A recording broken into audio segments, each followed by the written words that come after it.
Hey everyone, this is Riven Blade with a review of AEW Dark episode 99 from July 27th, 2021. I am much happier to see these runtimes come down again for these shows. This one was at 45 minutes.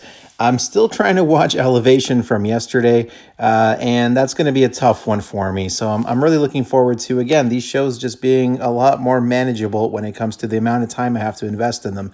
So we start things off with Evil Uno and Stu Grayson cutting a promo talking about how they requested a tag match for tonight, and this seems to be just a way to warm them up for that big 10-man tag, which I'm super psyched about. That's going to happen on Dynamite tomorrow. I can't believe we're going to get Kenny Omega, the Young Bucks, and Hangman Page all in the ring at the same time again for the first time in a long time in an actual match. So that's going to be a heck of a match, and I'm super psyched for it. Anyway, this was a nice little beginning, just letting you know the Dark Order are an important part of AEW, and they're going to be an important part of that tagman. Yeah, it is a tagman, the Hangman story moving forward. Anyway, in the ring, we start off with Red Velvet taking on Alejandra Lyon. She looks just like how she sounds. She's got the claws, the nails, and Taz calls them nails. Excalibur corrects him by saying, actually, they're called claws when they're on a lion.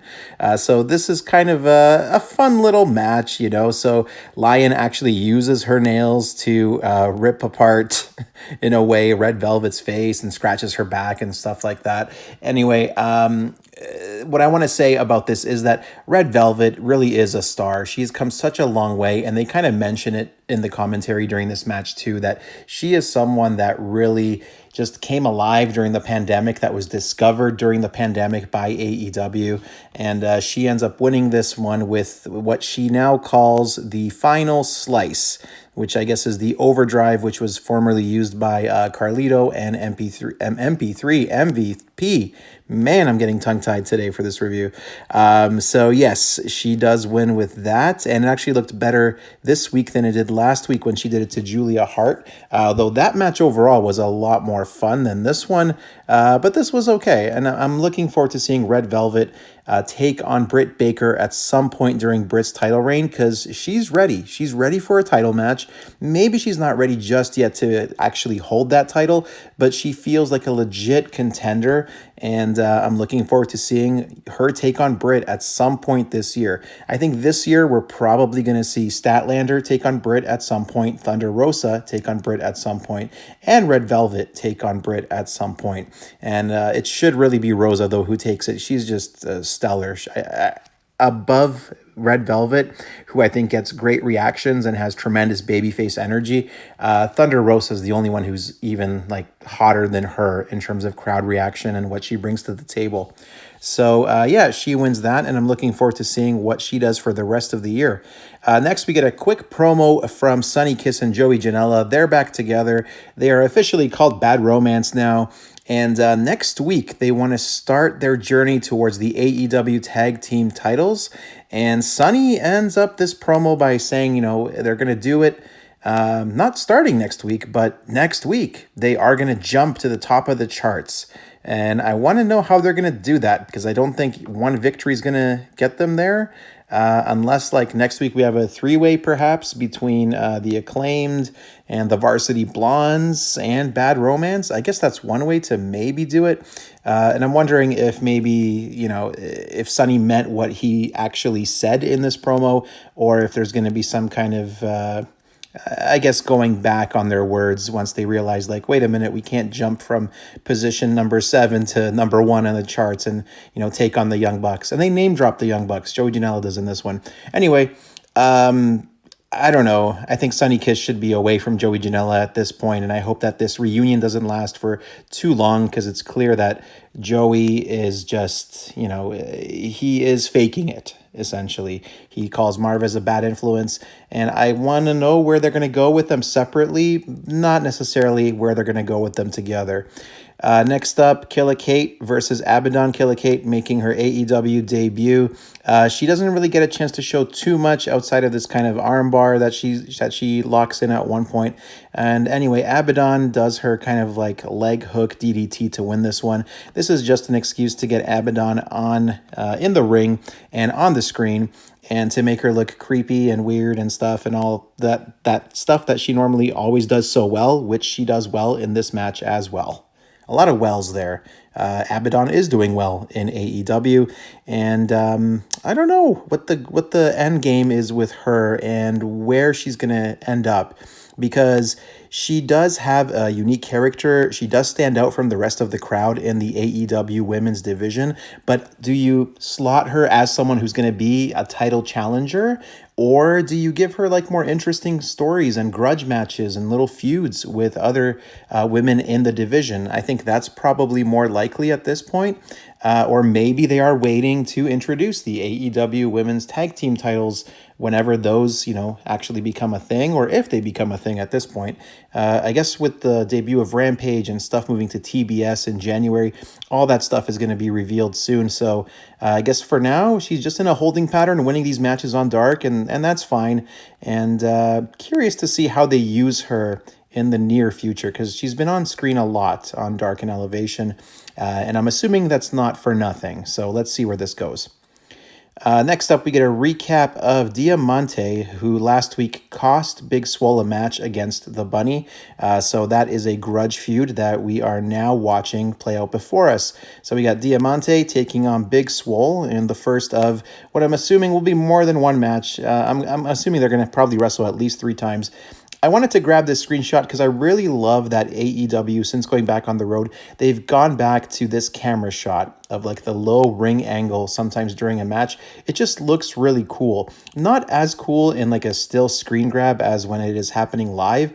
I just love it when they cut to it in the middle of the match, because it's just so different from anything else that WWE is doing, for example, or Ring of Honor is doing, for example. I think it makes them stand out. Production is one way to separate yourself from the competition, to give you a unique look. And I think by doing things like this, AEW is well on their way to kind of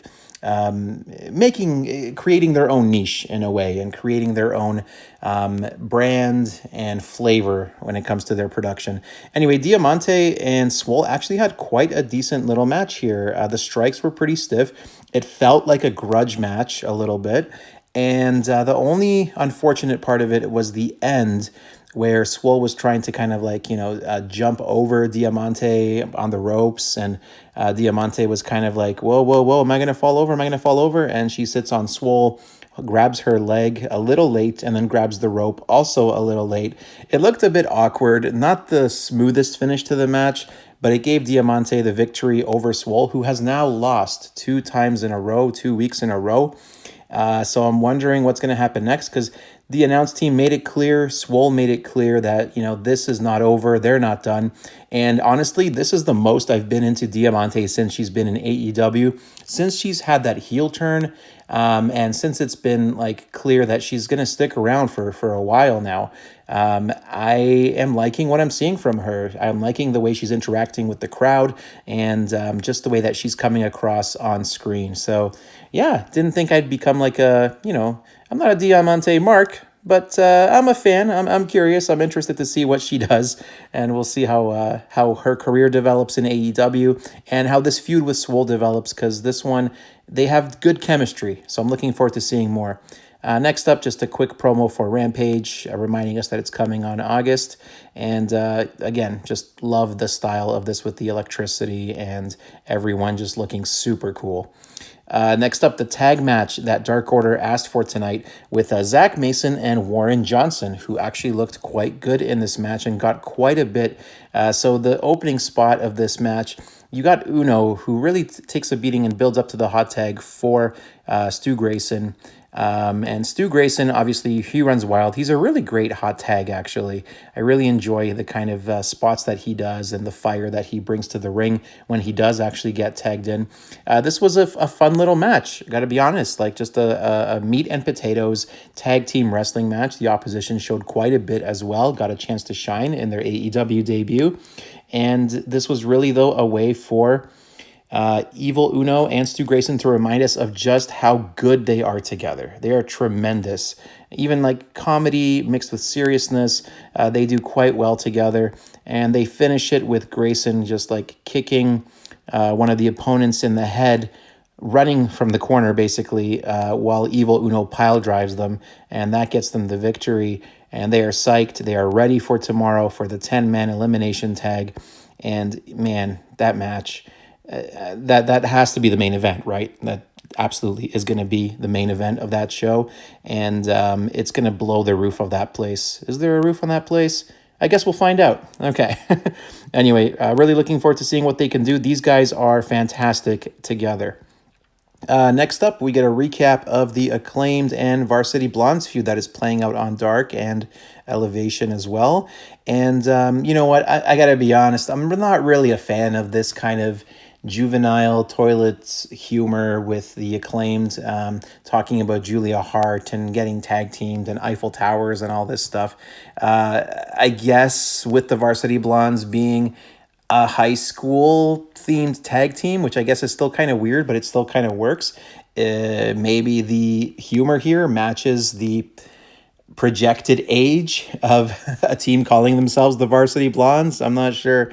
Anyway, so we get the match today with the Varsity Blondes teaming up with Dante Martin, taking on Ryan Nemeth and the Acclaimed. So this is the main event. This was a strong match. This was a fun trios match, and again, I really like the intro here with the Varsity Blondes and Dante Martin. Just really good symmetry here, and nice composition with what they decided to build for the hard cam over here. And of course, the Acclaimed coming in, they talk about Caster talks about the Second Amendment needing to be repealed. And this takes place in Texas, so he's going for that Texas heat, who apparently love their guns and stuff like that. So we also get him, talking about getting with Julia Hart, and I just don't like that cheap heat in particular. It just, I'm over it, Like I saw enough of that in like the mid-90s with the Attitude Era, and I don't know, I don't need to hear much more of it. But these guys are still great. Like, they have really a good connection with the audience. People are reacting to them.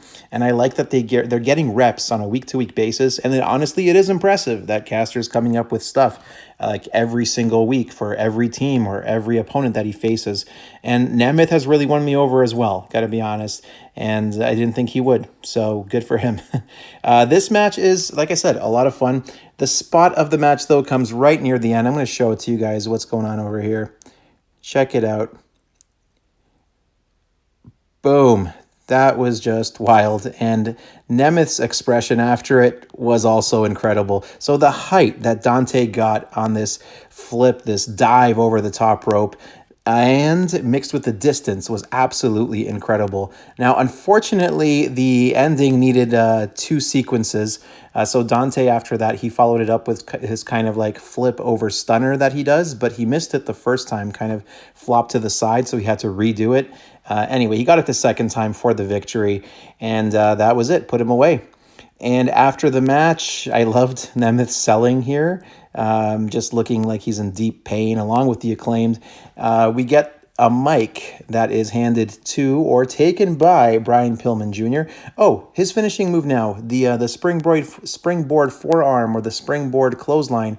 They're calling it the Air Pillman. Not a bad name, gotta say.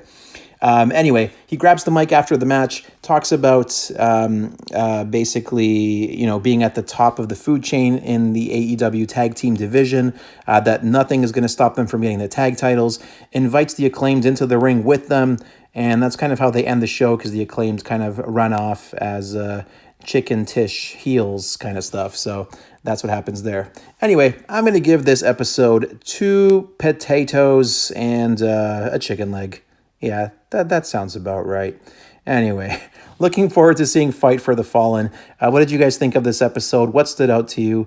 And if you liked this episode, if something stood out about my video, make sure to give me a thumbs up, subscribe to my channel, turn on notifications, and just keep those comments coming down below.